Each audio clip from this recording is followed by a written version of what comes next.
साला वो कहते हैं ना, हार के लिए तो बस एक डर ही काफी है और जीत के लिए बस एक जिद। आज कुछ ऐसी जिद्दी एस्पिरेंट्स की कहानी सुनाने वाला हूँ जो तुम्हारे सपनों के लिए तुम्हारे दिल में आग लगा देगा। बस एक भी स्टोरी मिस मत करना, आज मोटिवेशन फट के बाहर आ जाएगा। क्योंकि ऐसे भी कुछ लोग हैं जो साला अपनी किस्मत से भिड़ जाते हैं। और ऐसा ही कुछ हुआ एक गरीब बच्चे के साथ जो अपने स्कूल फ्रेंड के साथ खेलते खेलते उसके घर पहुंच जाता है। वहां उसके दोस्त के पिता उस बच्चे से पूछते हैं कि बेटा तुम्हारे पिता क्या करते हैं। वो बच्चा जवाब देता है कि मेरे पिता रिक्शा चलाते हैं। और ये बात सुनते ही वहां उस बच्चे को जलील करके गालियां सुना के उस घर से निकाल दिया जाता है। पर इस बच्चे को तब भी समझ नहीं आता कि उसके साथ ऐसा क्यों हुआ।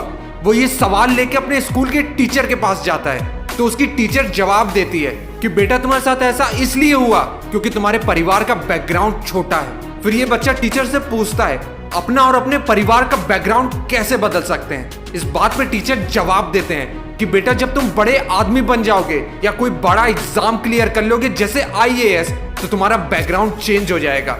तब सब तुम्हारे पिता की और परिवार की रिस्पेक्ट करेंगे। और ये बात उस बच्चे के दिमाग में ऐसी छप जाती है कि उसे एक पल में ये बच्चा अपने और अपने परिवार का बैकग्राउंड बदलने की जिद ठान लेता है। जहां इसके परिवार की आर्थिक स्थिति इतनी खराब थी कि पैसों की कमी होने की वजह से इसकी दीदी सुसाइड तक करने चली जाती है। वहां इसके पिताजी की भी तबीयत खराब होने लगती है और इसके पिता इसको सलाह देते हैं कि तुम ऑटो चलाने लगो या जूते बनाने की दुकान खोल लो। पर इस बंदे के दिल में तो UPSC की आग जल रही थी।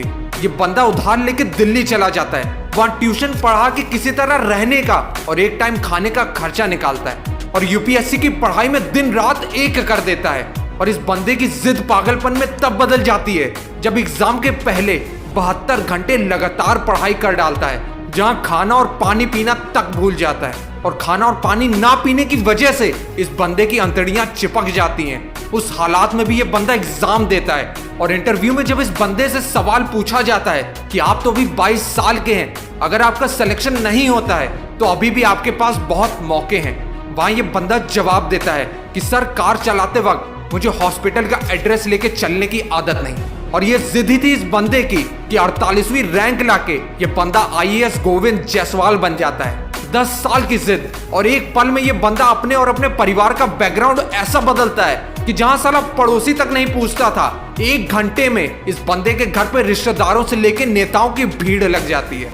दोस्त, जिस पल तुम अपने सपनों के लिए जिद्दी बन गए, साला पूरी दुनिया को झुकना पड़ेगा। और यही जिद थी सौरभ तिवारी में, जिस बंदे का 19 जनवरी 2017 को रेलवे दुर्घटना में एक्सीडेंट हो जाता है, जहां उसके दोनों पैर, एक हाथ और एक हाथ की दोनों उंगलियां कट जाती हैं। जो बंदा 6 महीने के लिए अपनी जिंदगी के लिए हॉस्पिटल में लड़ता है, जहां परिवार से लेकर रिश्तेदार सब ये सोचने लगे कि ये बंदा कैसे कमाएगा और कैसे जिएगा, वहां ये बंदा उस हालात में भी एक जिद बना लेता है कि साला अपने इस हालात में भी सिर्फ अपने परिवार के लिए ही नहीं पूरे देश के लिए काम आऊंगा। 6 साल ये बंदा उस हालात में UPSC की तैयारी करता है और 2022 में 970वीं रैंक लाके भारत देश के लिए एक प्रेरणा बन जाता है। IAS सौरभ तिवारी।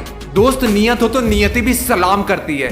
एक लड़की जो 16 साल की उम्र में अपने सुनने की 90% क्षमता खो देती है, पर क्या खो चुका इस बंदी का ध्यान उस पे नहीं था, सारा ध्यान अपने नए लक्ष्य पे, क्या करना है। एक जिद IAS बनने का, हैंडीकैप कोटे से नहीं, जनरल कैटेगरी का फॉर्म फिल करके।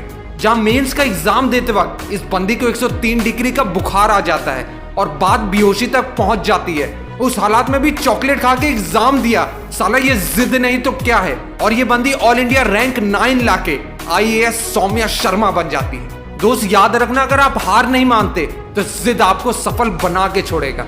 और यही जिद थी इस बंदे में जो रेलवे स्टेशन पे कूली का काम करता था। फिर शादी हो गई और एक छोटी सी बच्ची भी। पर बेटी होने के बाद इस बंदे ने खुद से सवाल पूछा कि मैं अपनी बेटी को कैसा भविष्य देना चाहता हूँ। वहां साल 2018 में इस बंदे ने खुद से वादा किया कि मैं अपनी बेटी को वो सब कुछ दूंगा जो मुझे नहीं मिला और UPSC क्लियर करने की जिद ठान ली। इस बंदे के पास ना तो वक्त था ना कोचिंग के लिए पैसे, पर साला जहां जिद है वहां हर मुश्किलों को घुटना टेकना होगा। और वही हुआ। इस बंदे को रेलवे का फ्री वाईफाई दिख जाता है, जिसकी मदद से ये दिन भर कूली का काम करते हुए मोबाइल पे ही फ्री ऑनलाइन क्लासेस अटेंड करना शुरू कर देता है और अपने चौथे अटेम्प्ट में ये बंदा UPSC क्लियर कर लेता है। सलाम इस बंदे की जिद को। IAS श्रीनाथ। साला खुद को इतना जिद्दी बना लो कि मुश्किलें खुद शर्मिंदा हो जाएं। भारत में 2005 में जब अनाउंस किया गया कि विजुअली चैलेंज्ड लोग भी आईएएस बन सकते हैं, वहां एक बंदा जो 5 साल की उम्र से अंधा था, ये न्यूज सुन के आईएएस बनने की जिद कर लेता है और साल 2008 में अनाउंसमेंट के 3 साल के अंदर आईएएस का एग्जाम क्लियर कर लेता है। ये है आईएएस अजीत कुमार। दोस्त, अपने सपनों के लिए दिल से जिद्दी बनो और दिमाग से पागल।